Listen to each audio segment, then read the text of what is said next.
তাহলে এখানে যেটা বলছিলাম, তাহলে বেগ একটা, তাহলে রাশিগুলিকে ভৌত রাশিগুলিকে মান আর অভিমুখের ভিত্তিতে দুটো ভাগে ভাগ করা হয়। মান এবং অভিমুখ, মান আর অভিমুখের ভিত্তিতে দুটো ভাগে ভাগ করা হয়, একটা হচ্ছে স্কেলার রাশি আর একটা ভেক্টর রাশি। তাহলে ভৌত রাশিগুলিকে মান এবং অভিমুখের ভিত্তিতে দুটো ভাগে ভাগ করা হয়, একটা স্কেলার রাশি আর একটা ভেক্টর রাশি। এবার কোন রাশিকে আমি স্কেলার রাশি বলবো বা কোন রাশিকে ভেক্টর রাশি বলবো? যে সমস্ত রাশির মান এবং অভিমুখ বা বলতে পারি দিক থাকবে, সেই রাশিগুলিকে আমি কি বলবো? ভেক্টর রাশি। আর যে সমস্ত রাশির শুধুমাত্র মান থাকবে, কোনো মাত্র নির্দিষ্ট কোনো অভিমুখ বা দিক থাকবে না, তাকে আমি কি বলবো? স্কেলার রাশি বলবো। কি বললাম বোঝা গেল? এবারে দেখ, বেগ আর দ্রুতি, বেগ এবং দ্রুতির মাত্রা দুটো পদ্ধতিতে একক, এসআই এবং সিজিএস। তো দুটো পদ্ধতিতে একক একই, বেগ এবং দ্রুতি। কিন্তু বেগ একটা ভেক্টর রাশি, দ্রুতি একটি স্কেলার রাশি। বেগ ভেক্টর রাশি, দ্রুতি স্কেলার রাশি। বেগকে ভেক্টর রাশি কেন বলছি? দ্রুতি যখন আমি রাশির গঠন যখন করেছিলাম,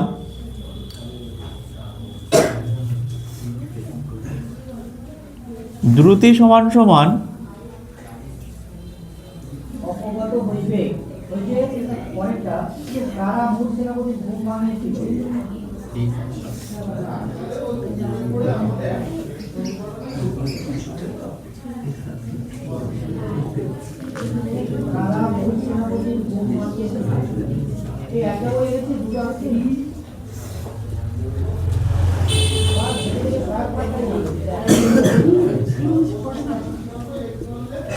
ঠিক আছে। দ্রুতি রাশির গঠন ছিল অতিক্রান্ত দূরত্ব বাই সময়, আর বেগ সরণ বাই সময়। সরণটাও একটা দূরত্ব, সরণ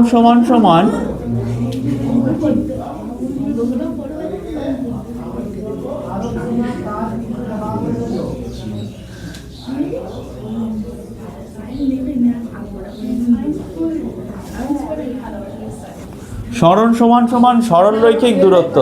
এই তাহলে দ্রুতি অতিক্রান্ত দূরত্ব বাই সময়, বেগ সমান সমান সরণ বাই সময়। সরণ হচ্ছে সরলরৈখিক দূরত্ব, ঠিক আছে। এবারে মনে কর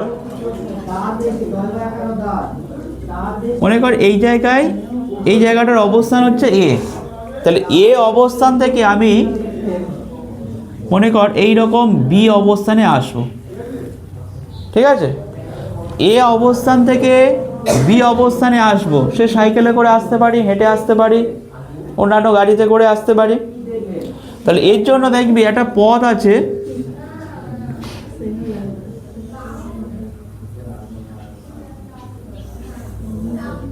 ঠিক আছে।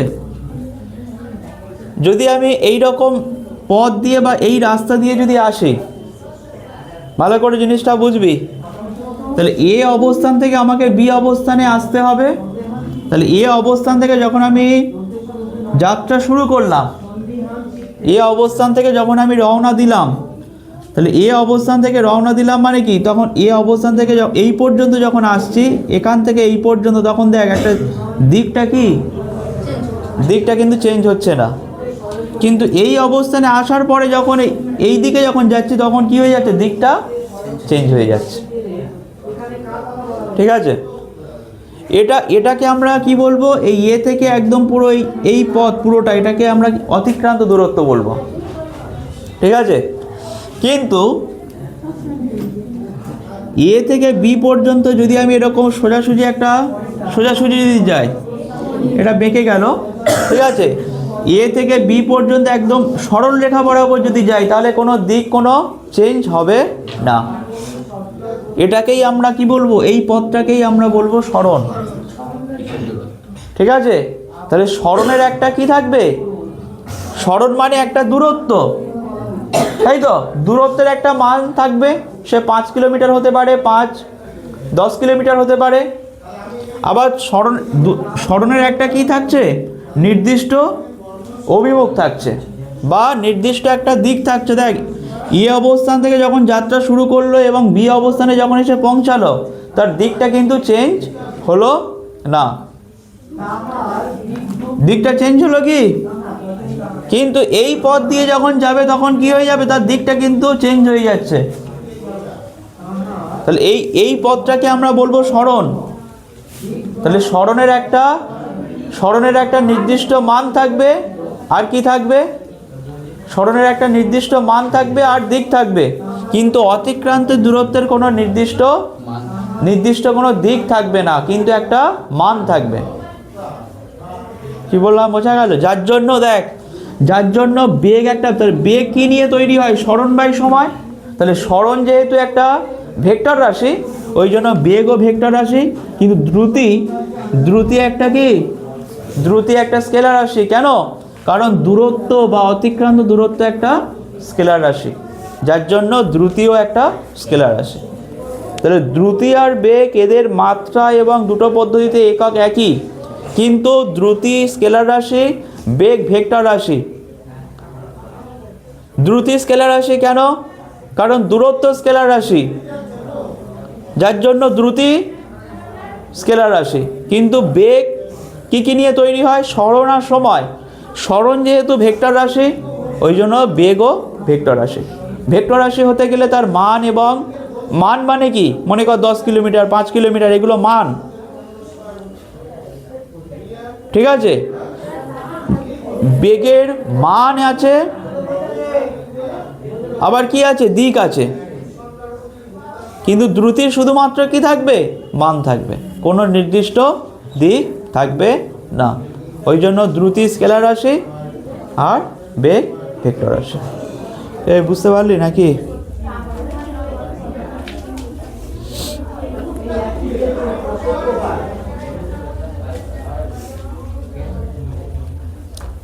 এবারে দেখ, ওই যে তাহলে এবারে বল দেখি, এই রাশিগুলিকে আবার দুটো ভাগে ভাগ করা হয়। একটা হচ্ছে মৌলিক একক, আর একটা কি? লব্ধ একক। একটা হচ্ছে মৌলিক একক আর একটা লব্ধ একক। ঠিক আছে? মৌলিক একক 7টা মৌলিক বা প্রাথমিক এককের নাম মনে রাখবি, দেওয়া আছে। ঠিক আছে? লব্ধ একক মানে কি? যে রাশিগুলো ওই মৌলিক এককের সাহায্যে তৈরি হবে, যে রাশিগুলো ওই মৌলিক এককের সাহায্যে তৈরি হবে, সেই রাশিগুলোকে আমরা কি বলবো? লব্ধ একক।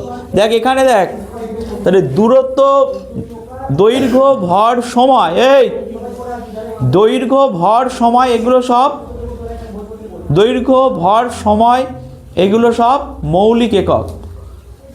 ঠিক আছে? এগুলো সব এইগুলোকে বলবো কি? মৌলিক রাশি। এদের এককগুলোকে বলবো কি? মৌলিক একক। দৈর্ঘ্য, ভর, সময় এগুলো সব হচ্ছে রাশি। ঠিক আছে?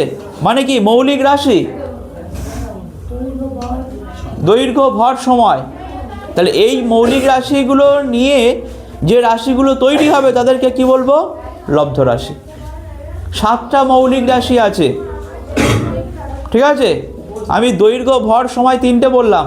তাহলে মৌলিক রাশিগুলো নিয়ে যে রাশিগুলো তৈরি হবে তাদেরকে কি বলবো? লব্ধ রাশি। তাহলে দৈর্ঘ্য, ভর, সময়, দেখ দ্রুতির মধ্যে কে আছে? অতিক্রান্ত দূরত্ব বাই সময়। তাহলে দূরত্ব মানে সেটাও একটা কি? দৈর্ঘ্য বোঝায়, আর সময়, তার মানে দ্রুতি একটা কি রাশি? লব্ধ রাশি। বেগ মানে কি? সরণ বাই সময়। সরণ মানে কি? সেটা একটা কি? সরলরৈখিক দূরত্ব, তার মানে কি? দূরত্বই চলে যাচ্ছে, তাই তো? দূরত্ব বাই সময়, তার মানে সেটা একটা লব্ধ রাশি। ঠিক আছে? যদি বলা হয় ভরবেগ, এই রাশির গঠনগুলো সবাইকে মনে রাখতে হবে। ভরবেগ মানে ভর ইন্টু বেগ, মানে আমি লিখতে পারি কি? বেগ মানে সরণ বাই সময়, তাই তো? বেগ মানে কি? সরণ বাই সময়। এককগুলো কিন্তু মাস্ট জানতে হবে কিন্তু। তাহলে ভর, সরণ মানে এটা একটা দূরত্ব, সরলরৈখিক দূরত্ব, আর নিচে কি? সময়। তাহলে দৈর্ঘ্য, ভর, সময় এগুলো সব এক একটা মৌলিক রাশি। আর লব্ধ রাশিগুলো ওই মৌলিক রাশিগুলো নিয়েই তৈরি হবে। তার মানে ভরবেগ একটা কি হচ্ছে, লব্ধ রাশি। বুঝতে পারলে, ভরবেগ একটা লব্ধ রাশি। ঠিক একই রকমভাবে এই যে ত্বরণ, এই ত্বরণ মানে কি জেনেছিলাম, ত্বরণ বা মন্দন। ত্বরণ বা মন্দনের ক্ষেত্রে কি ছিল, ওগুলো সব কি ছিল, ওগুলো রাশির গঠন আমরা করেছিলাম তো, দৈর্ঘ্য বাই কি সময় স্কয়ার, দৈর্ঘ্য বাই, তাহলে দৈর্ঘ্য আর সময় দুটো নিয়ে তৈরি হচ্ছে, দুটো মৌলিক রাশি নিয়ে। ওই জন্য ত্বরণ বা মন্দন ওগুলো সব লব্ধ লব্ধ রাশি, ওদের এককগুলোকে বলবো লব্ধ একক।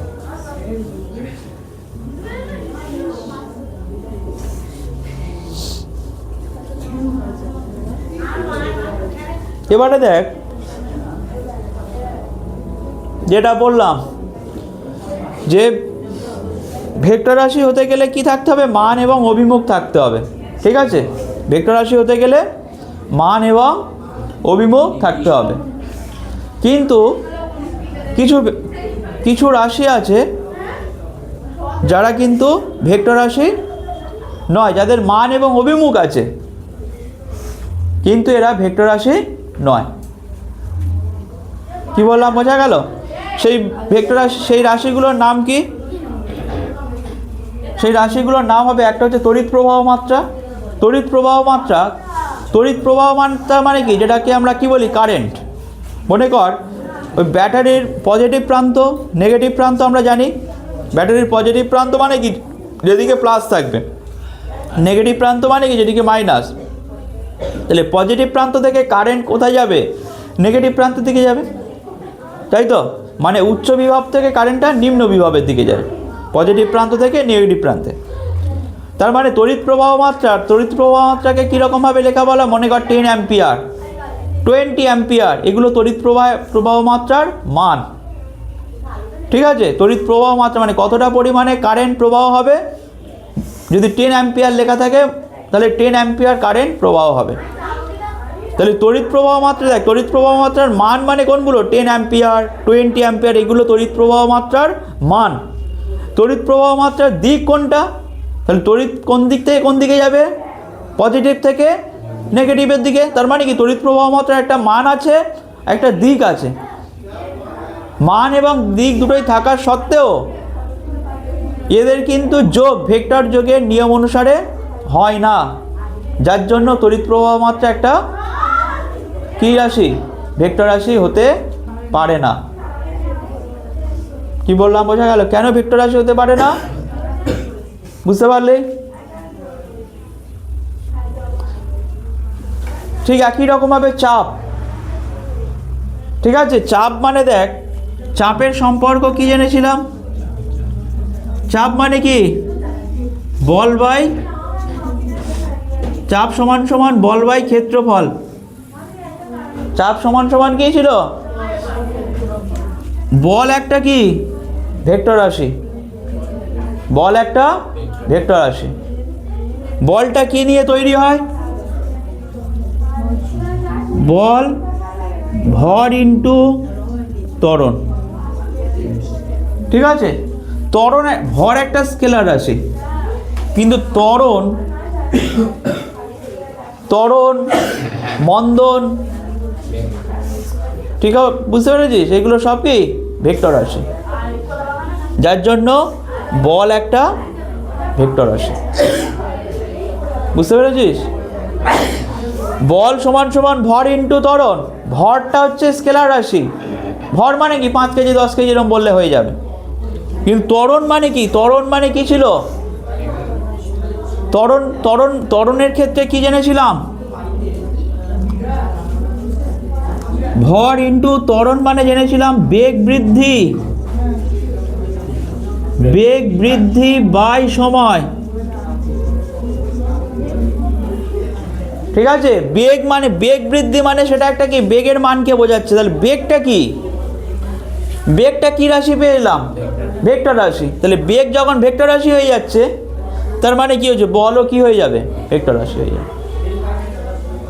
কি বললাম বুঝতে পারছিস নাকি?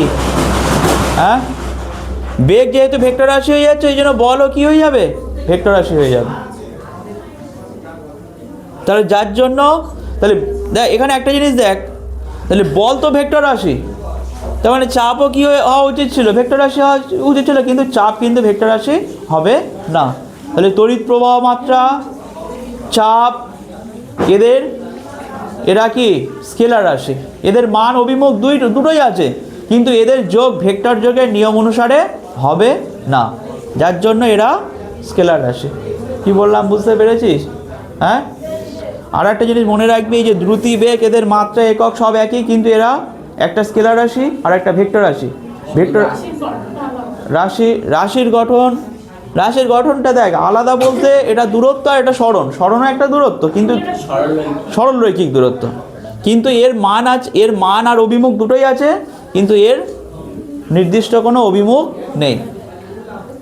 ঠিক আছে, এবার একটা জিনিস দেখ, তুই যখন সাইকেল চালিয়ে যাবি, তাহলে যে পথ দিয়ে যাচ্ছিস সেই পথের ওপর ডিপেন্ড করবে, সেই পথটার ওপর নির্ভর করবে, যে সেই পথটার ওপর নির্ভর করে বলতে হবে যে সেটা দ্রুতি না বেগ হচ্ছে। সব সময় কিন্তু আমরা বলতে পারবো না যে গাড়িটা এইরকম গতিবেগে যাচ্ছে। তাহলে গাড়িটা যখন সোজা পথে যাবে তখন আমরা এই গতিবেগ বেগ শব্দটা বলতে পারবো, বেগ বা গতিবেগ। কিন্তু যখন আঁকামাঁকা পথে যাবে, পথ কি আমাদের একদম সোজাসুজি আছে? সে খুব কম। তাহলে যে পথে গাড়ি, মানে যে পথে বলতে আঁকাবাঁকা পথে যখন গাড়ি যাবে, তখন কিন্তু আমরা এই বেগ শব্দটা বলতে পারবো না, তখন কি বলবো? দ্রুতি। কিন্তু আমরা সবসময় কি বলি, যে গাড়িটা 20 কিলোমিটার পার আওয়ার এইরকম বেগে যাচ্ছে।